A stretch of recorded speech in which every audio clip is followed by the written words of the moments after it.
જે મિત્રો આપણા ગામથી 54 કિલોમીટર દૂર ગયા આપણે માનતા પૂરી કરવાનું થઈ ગયું કંઈક એવું.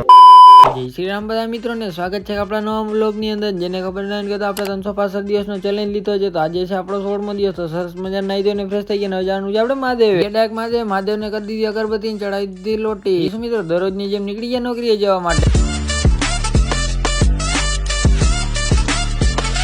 મિત્રો નોકરી આવી ગયા ને બહારનું કામ આવે ને એવું બને જ નહીં, તો પતાય આવ્યું આપણે બહારનું કામ. શું મિત્રો રાત જેવું થઈ ગયું હતું ને અત્યારે આપણે જવાનું હતું માતાજી, પણ આપણા ગામથી 54 કિલોમીટર આગું ને ચાલીને માનતા. શું મિત્રો આપણે આપણા બધા ભગવાનના સરસ મજાના કરી લીધા હતા દર્શન ને પછી આપણે ભગવાનના દર્શન કરીને ડાયરેક્ટ નીકળી ગયા હતા ત્યારે જવા માટે. ને આપણો ભાઈ જોઈ લ્યો જામનગર લગી આપણે મૂકવાના હતા. નગરથી કરવાનું હતું આપણે હાલીને ચાલુ ને આવી ગયા હતા ડાયરેક્ટ જામનગર. જામનગરથી આપણા મામા પણ આપણી સાથે આવવાના હતા, બે મામા ને આપણા પપ્પા ને બધા નીકળી ગયા હતા હાલીને જવા માટે. શું મિત્રો ટોલગેટ આવી ગયો હતો ને આ બધાને પતી ગયા હતા રિચાર્જ, તો ફાસ્ટેગમાં આપણે સરસ મજાના બધાને રિચાર્જ કરી દઈએ, કારણ કે રિચાર્જ વગર તો અહીંયાથી ગાડી નીકળવા જ નથી, તો આપણે બધાને કરી દઈએ હવે રિચાર્જ, એટલે પછી એની ગાડી ક્યાંય રોકાય જ નહીં.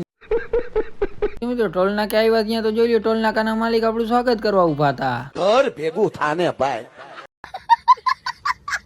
મિત્રો નીકળી ગયા આપણે ટોલ નાકામાંથી, જોઈ લો આ બધા અહીંયા અંદરથી જવા માંડ્યા, કારણ કે થઈ ગયું તો બધાને ફાસ્ટેગમાં રિચાર્જ ને આલીકોરાથી તો કોઈ નથી જતો, આલીકોરાથી જ જાય. પછી શું મિત્રો આપણે અહીંયા આવી ગયા હતા પોલીસ ને પોલીસ વાળા આપણા હાથમાં રેડિયમ વાળો પટ્ટો મારી દીધો. હાલીને જતા હોય એની સેફટી માટે જરૂરી છે. બ્લોગને આપણે અહીંયા જ પૂરો કરી દઈએ, બીજો કરી નાખી છે આપણે અહીંયાથી ચાલુ. તો ગઈ હોય તો નીચે સબસ્ક્રાઈબ કરતા જજો બધાને. જય Shri Ram and bye bye.